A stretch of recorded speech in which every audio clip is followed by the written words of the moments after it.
Dia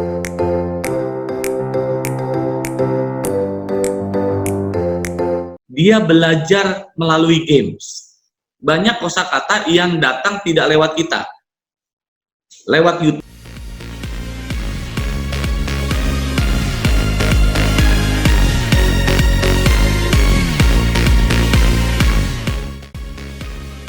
Pada hari ini sama-sama berdiskusi membahas bagaimana how to make bilingual as a habit at home. Akan disampaikan nanti oleh CEO NEC Dr. Rahmat Hidayat. Selama sesi ini kita akan dapat pencerahan, dapat tips bagaimana kenapa kita harus berbilingual di rumah, bagaimana kiat praktisnya dalam berbilingual ini, dalam berdui bahasa ini, dan apa saja syarat-syaratnya agar bilingual ini kita memperoleh kesuksesan. Baik, terima kasih Pak Amru Askari. Assalamualaikum warahmatullahi wabarakatuh. Waalaikumsalam warahmatullahi wabarakatuh. Alhamdulillahirrabbilalamin. Allahumma sholli ala Muhammad wa ala ali Muhammad. Amma ba'du. Selamat siang. Semoga kita semua dalam keadaan sehat dan tetap semangat mengisi stay at home di rumah dengan keadaan optimis dan tetap mencari ilmu. Dan hari ini topiknya menarik tentang bilingual at home. Saya Rahmat Hidayat dan ditemani putri saya yang paling kecil. Namanya siapa? Naila. Ya, we are going to learn about bilingual. Are you ready? Yes. Oke. Hari ini kita tidak banyak memberikan teori. Hari ini kita akan banyak sharing karena ini ilmu applied science, ilmu aplikasi, ilmu yang tidak kaku gitu, bukan ilmu pasti seperti matematika dan fisika dan seterusnya. Ini ilmu aplikasi yang ilmunya terus berkembang. Ini adalah challenge karena bilingual itu sebuah metode yang sangat cocok di lingkungan Indonesia, ya, yang kemudian juga kebetulan di Indonesia bilingual atau bahasa Inggris masih menjadi kendala. Walaupun secara di lapangan, empirik di lapangan bahwa sebenarnya orang Indonesia sudah biasa berbilingual. Misalnya orang tua kita biasa berbilingual. Dia bisa bahasa Jawa, bahasa Indonesia, bahasa Sunda, bahasa Indonesia, bahasa Batak, bahasa Indonesia, sudah biasa berbilingual. Tapi kenapa ketika ada satu bahasa asing, khususnya bahasa Inggris, kenapa sulit? We have been learning English for many years. Ya, in SD kita learn English around 6 years. In SMP 3 years. In SMA 3 years. Almost 12 years. Tapi kita nggak bisa berbicara bahasa Inggris secara aktif. Nah, karena ada metode yang salah, ada cara yang salah gitu. Nah, hari ini kita coba bongkar. Kita tentu tidak mau mengulangi kesalahan yang sama. Bahwa ternyata bahasa adalah praktek. Bahasa itu sesuatu yang harus dipraktekkan. Semua itu dibutuhkan buat anak-anak kita, ya, dan juga bagi para pelaku pendidikan. Nah, hari ini kita coba sharing tentang bilingual. Nanti kita banyak tanya jawab saja. Saya juga sudah ngasih slide sedikit, tapi saya tidak akan banyak berbicara masalah slide. Saya lebih cenderung nanti kita sharing. Baik, teman-teman sekalian, di sini juga ada para orang tua yang tentu punya masalah, kok anak saya nggak bisa berbahasa Inggris gitu ya. Padahal bilingual itu adalah metode yang paling efektif. Oke, yang kedua, coba kasih saya juga slide. Sebenarnya pilihannya adalah slide 3, itu adalah bilingual atau imersi. Jadi ketika kita bisa bahasa Inggris, sebenarnya kita bisa menerapkan itu di rumah dengan praktek. Pilihannya 2, bilingual atau immersion. Immersion adalah cara lain dari bilingual. Misalnya, ada orang Indonesia yang memang bahasa Inggrisnya bagus menikah dengan orang asing yang tentunya ayah ibunya dua-duanya sudah bagus bahasa Inggrisnya. Automatically anak-anak itu akan menerapkan bahasa Inggris sehari-hari di rumah. Kemudian anak itu jago bahasa Inggrisnya, speak English very fluent. Wajar karena ayah ibunya bisa bahasa Inggris. Bagaimana dengan yang bapaknya bisa bahasa Inggris, ibunya tidak bisa? Bagaimana cara menerapkannya? Atau dua-duanya little I can. Ya bisanya sedikit-sedikit. Bagaimana caranya? Ini kan cukup menarik gitu. Sementara ketika di sekolah yang ditemukan adalah belajar tenses lagi. Belajar tentang grammar lagi. Anak-anak walaupun belajar sudah 6 tahun tetap nggak bisa bahasa Inggris. Maka solusinya adalah bilingual. Nah, apalagi dengan pandemi seperti ini, bilingual di rumah sangat efektif.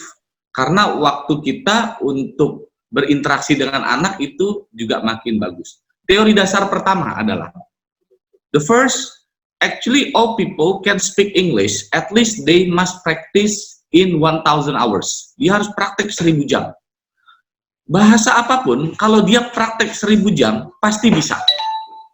Bahasa Arab, ya pergi aja ke Arab 6 bulan. Practice their English with all people there. Pasti bisa bahasa Arab. Gitu. Teorinya ada jelas, myelin base. Dalam otak kita ada myelin, ya. Kita tuh terdiri dari sinap-sinap, itu jumlahnya miliaran, bahkan katanya sampai lebih dari 1 triliun. Jadi sinap itu harus diaktifkan. Jadi anak itu dengan aktif, dengan praktek dia, maka mielinnya akan terbentuk. Kalau anak setiap hari dibicarakan, hello, good morning, how are you? How are you? Fine. Are you happy today? Okay, what is this? Voice? What touch do you have? Mermaid? Can you show it? Oh, wow, what's his mermaid? Hmm? Whoa, yeah, I see. Can you see? What is his name? Yumi. Pardon? Yumi. Yumi. And then? Another one? And Violet. Violet. Okay, there are how many? 2. Yeah, you want it again? Yeah. Alright, this is praktek sederhana sebenarnya. Jadi karena tiap hari dipraktekkan, maka mielin itu akan terbentuk. Jadi semua orang tua sebenarnya bisa mempraktekkan bilingual itu di rumah dengan simpel. Tapi saya coba sharing. Ternyata aplikasi di lapangannya tidak mudah. It's not easy. Ada beberapa prinsip yang harus dipahami. Oke, saya lanjut ke berikutnya. Saya coba ngasih sharing di sini foto ya. Ini adalah contoh sedikit ya, biar clear ya. Oke. Nah, ini dia, monolingual, bilingual. Jadi tinggal Anda pilih mau bilingual atau immersion. Karena kita bukan orang Inggris ya, kita pilih bilingual. Tapi yang harus dipahami bahwa membentuk bilingual, kebiasaan bilingual itu tidak mudah.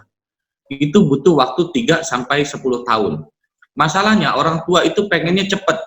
Baru tanya how are you, anak nggak jawab, ngambek orang tuanya. Orang tuanya yang ngambek gitu. Padahal anak itu mendengarkan itu. Good morning, how are you? Long time not see, what are you doing? Padahal terus saja itu diulang-ulang, maka anak itu pun akan memahami. Memang tidak dengan waktu singkat. Bagaimana responnya kalau kalau orang tua dicuekin ketika berbicara bahasa Inggris?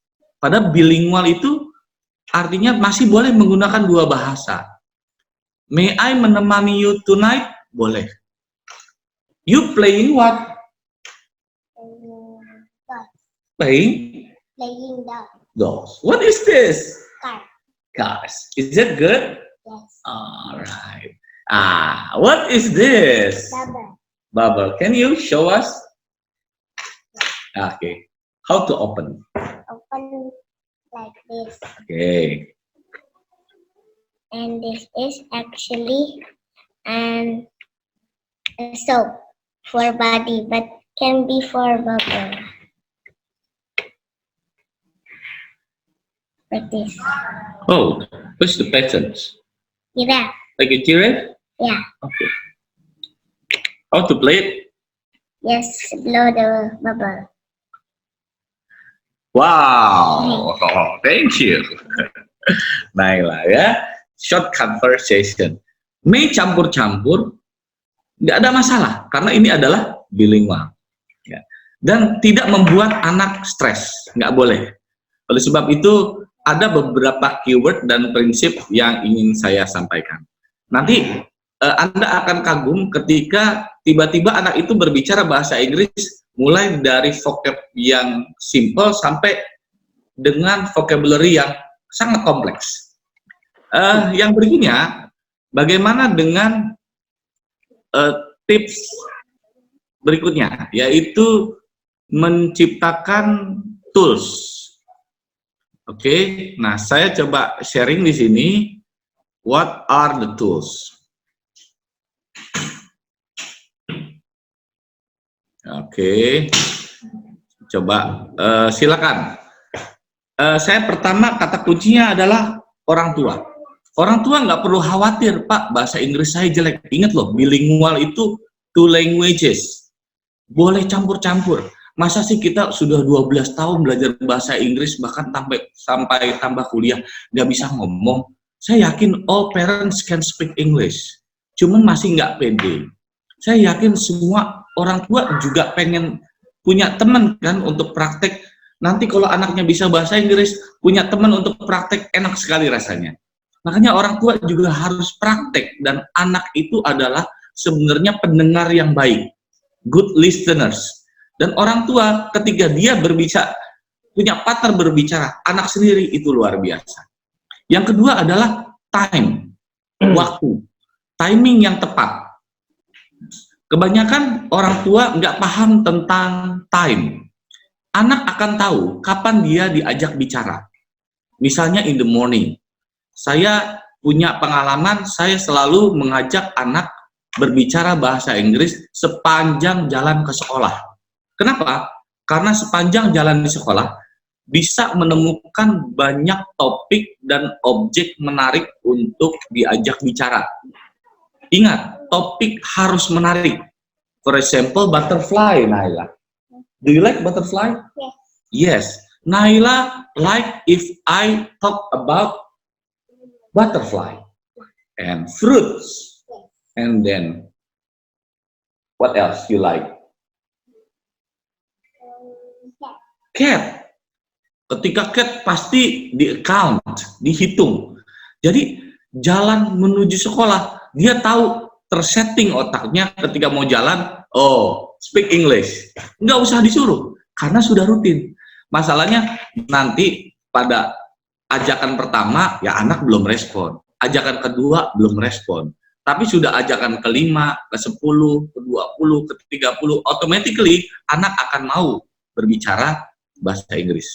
Yang kedua adalah metode tools. Yang paling penting adalah tools, alat. Anak-anak itu suka dengan sesuatu yang konkret. Makanya saya selalu mulai dari anak-anak.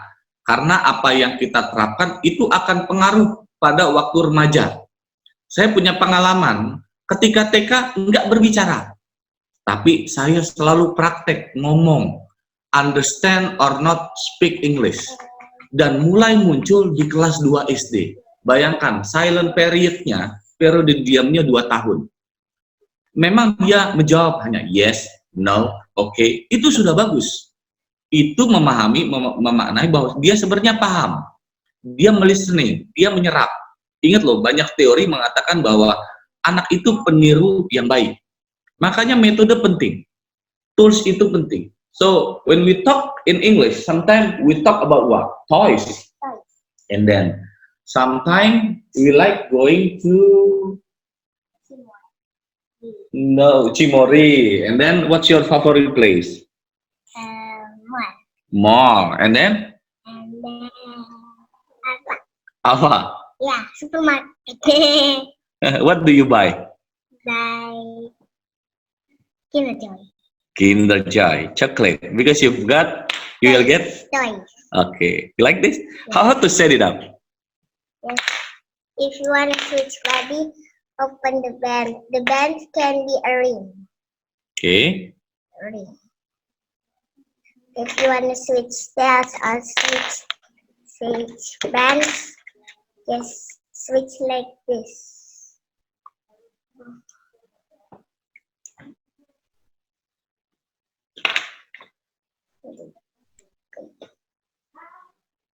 Band like this.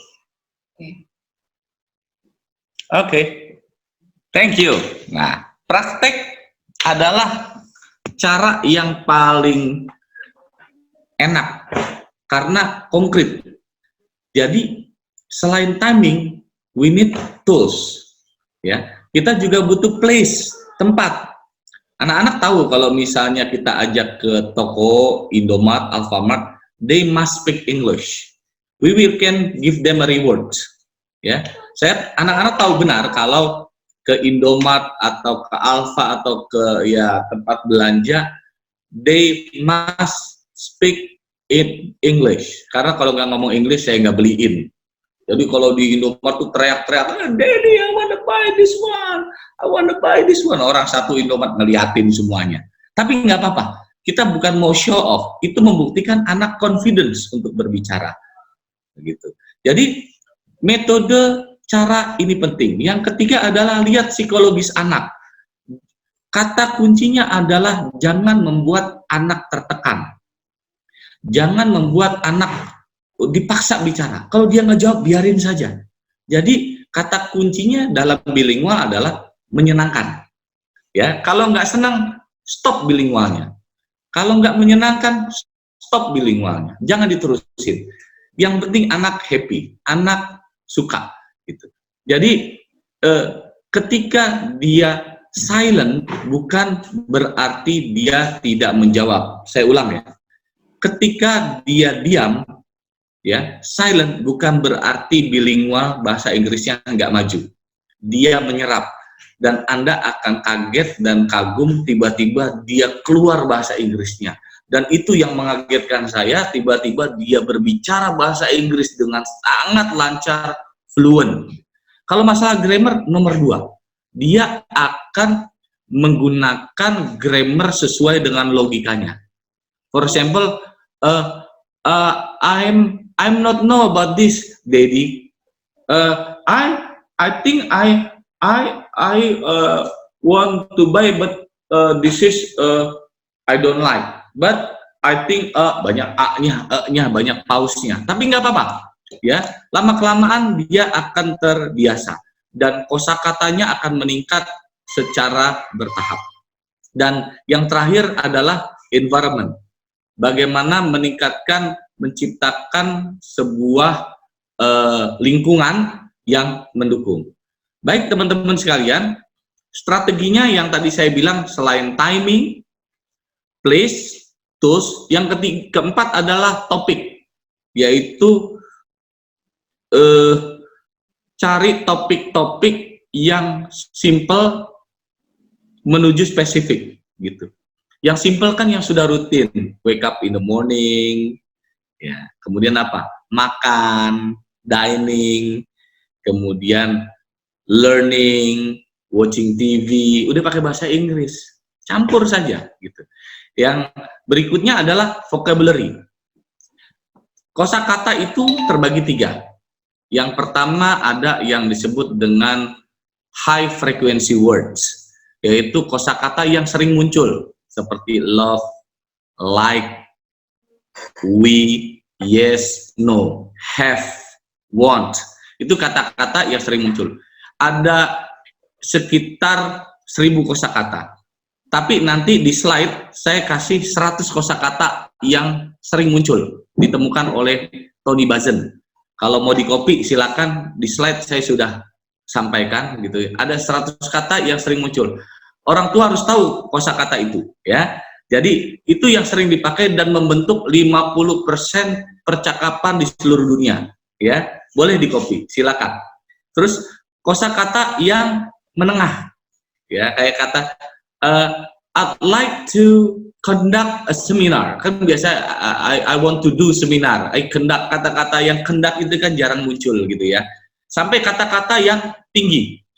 Kadang-kadang ketika tools itu digunakan, ketika kita sedang tidak berinteraksi dengan anak, dia belajar melalui games.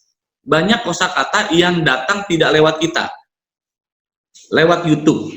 Anak saya suka sekali dengan beberapa channel YouTube berbahasa Inggris. Ternyata dia mendapat banyak kosakata di YouTube itu. Maka arahkanlah YouTube untuk hal yang positif. Biasakan anak listening, mendengarkan YouTube yang aman secara umum dan juga berbahasa Inggris dengan baik. Itu akan diserap dengan luar biasa. Dan yang berikutnya, ingat ketika berbicara high frequency word sudah, low frequency word. Yang berikutnya strateginya give time, buat jeda. Jadi tolong orang tua ketika berbicara jangan kita terus yang ngomong gitu. Buat jeda. For example, ketika kita panggil anak-anak, hey come here, ya, gather here, ya, kasih kesempatan anak berbicara, waiting, dengarkan. Suatu saat ketika kita dengarkan, keajaiban akan terjadi. Yang saya bilang sebut magic comes, gitu. Jadi akan ada kekagetan tersendiri. Anak-anak Anda bisa berbicara bahasa Inggris. Baik, keywords, nanti slide-nya boleh di-share ya Pak Amru ya. Baik. Ya, keywordnya pertama, ya. Nanti kita dialog aja, kita sharing. Kata kunci untuk how to apply bilingual at home. Pertama, konsisten. Ya, kalau pagi ngomong, ya. Jangan pakai bahasa Indonesia. Didengerin atau nggak didengerin, tetap ngomong. Ya, mau ngomongnya keras atau ngomongnya pelan, tetap ngomong. Konsisten. Ya, kalau ayahnya bisa bahasa Inggris, ya ayahnya yang dominan. Ibunya nggak apa-apa, bahasa Indonesia saja. Ya, kalau kita bahasa Inggrisnya kurang, campur-campur. I want to eat roti.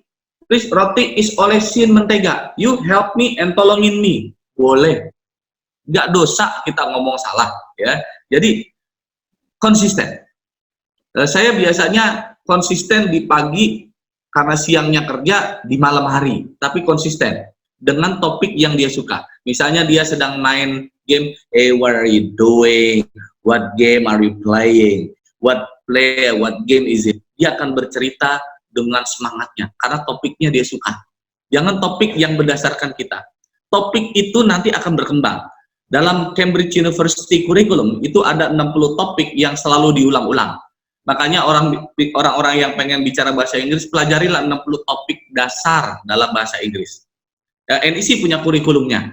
Makanya kalau kursus di NEC, insya Allah kemampuan bahasa Inggrisnya akan cepat. Kenapa? Kita sudah tahu kunci topik yang sering. Kita tahu kosakata yang sering muncul. Sehingga orang berbicara bahasa Inggris apabila vocabulary-nya bagus, ya, tepat, dan topik-topik yang dibicarakan itu sering dan diulang-ulang. Itu pasti bisa. Yang berikutnya adalah keyword kedua, sabar. Ini butuh waktu setahun 2 tahun. Kalau anak ini cepat, bisa 6 bulan. Gitu. Dan ingat, anak akan mulai merespon sedikit demi sedikit, nggak langsung, gitu ya. Yang berikutnya adalah silent period. Ya, ada periode diam. Ketika periode diam terjadi, maka bersabarlah, tetap konsisten, dan yang berikutnya adalah yakin. Yakin nggak bisa. Kalau kita aja sendiri nggak yakin, gimana bisa? Tingkat keyakinan kita dalam mengajarkan itu penting. Oh, saya kan nggak pernah keluar negeri, Pak. Saya kan nggak bisa bahasa Inggrisnya, atau bahasa Inggris saya kan kurang. Nah, ini dia masalahnya. Kita nggak yakin. Pertolongan Allah itu ada loh di dalamnya. Ingat loh, yang ngajarin bukan kita sendiri. Dia belajar dari lingkungan. Vocabulary-nya juga dia dapat dari orang lain. Cuman kita hanya menstimulasi, menciptakan lingkungan. Apalagi kalau di rumahnya sudah bilingual, sekolahnya sekolah internasional, nyambung. Ya, kemudian beberapa anak saya sekolahnya bilingual, di sekolah bilingual lagi, dia ketemu, oh ternyata bicara sama bapak itu ada manfaatnya. So I usually talk in English with my teachers, gitu. Nah, makanya ini sangat penting. Yang berikutnya adalah aplikasi. Oh, anak itu tahu, oh ternyata bicara ini fungsinya untuk one day if I go abroad, I will be able to communicate with other people, gitu, dan seterusnya. Yang berikutnya kata kuncinya adalah kreatif.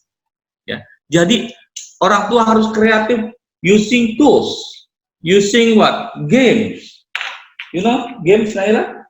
Yeah, you do want to play what is it? Okay.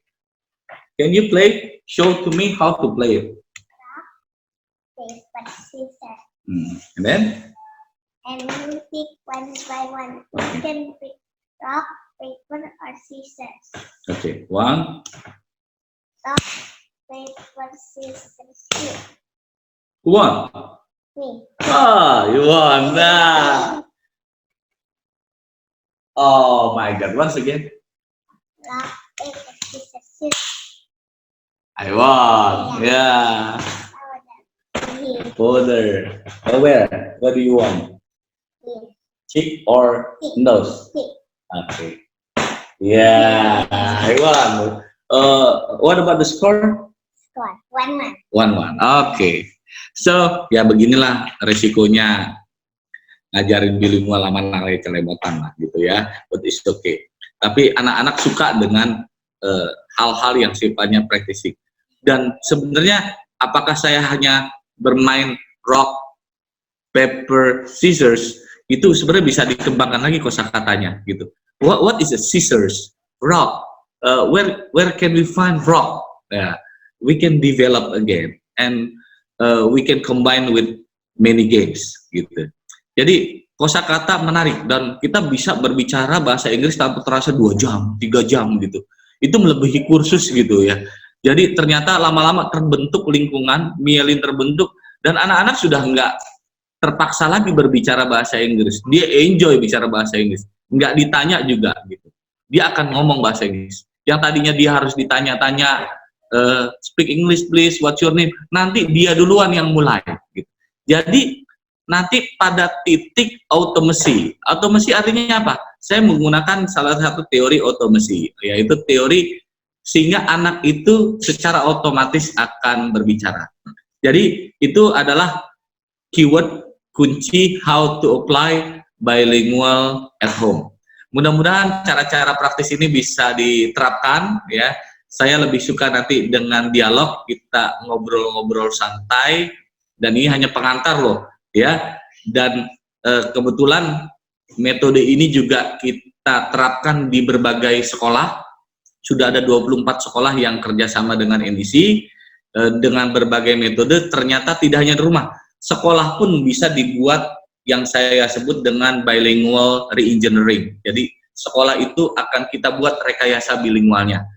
Insya Allah sekolah Indonesia, pendidikan Indonesia akan maju dengan cara kearifan lokal, gak perlu mahal, gak perlu bayar bule, gak perlu jalan-jalan ke luar negeri. Bilingual adalah salah satu metode yang ramah, yang bijak, yang tidak mengurangi kadar keimanan kita, ya, tidak mahal gitu ya, dan bisa diterapkan. Apabila ini diterapkan di rumah, insya Allah konsisten, saya yakin generasi kita tidak hanya lokal, tapi juga mampu berkompetisi dan insya Allah bisa menghadapi tantangan global. Begitu Pak Amru, pengantar dari saya, mudah-mudahan bermanfaat. Wassalamualaikum warahmatullahi wabarakatuh.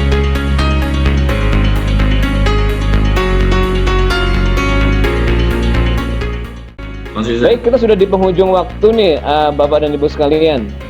Sudah kita dapatkan banyak sekali abundant knowledge from Pak Rahmat ya about how the tips how to develop your bilingual habitation for your kids at home, and how to improve also yourself to be bilingual at home. And tadi ada key-nya di sini ada 8 ya, seperti Pak Rahmat sudah sampaikan: konsistensi, sabar, silent period, pilihan kata, yakin, aplikasi, kreatif, dan gesture gitu. Dan kunci dari situ semua adalah satu kata, konsistensi. Konsistensi menjadi bagian yang sangat penting untuk penguasaan bilingual ini. Terima kasih Pak Rahmat atas pencerahannya. Mudah-mudahan kita bisa ketemu lagi di lain kesempatan Bapak dan Ibu sekalian. Tetaplah bergabung dengan program-program kami. Kami tetap melayani Anda semua untuk bisa terus meningkatkan kemampuan berbahasa. Akan ada lagi topik-topik menarik setelah ini, nanti akan kami undang Bapak dan Ibu sekalian untuk bergabung. Terima kasih semuanya. Kita akhiri pertemuan ini dengan baca Alhamdulillah. Alhamdulillahirabbil alamin. See you again in the next more interesting program. Assalamualaikum.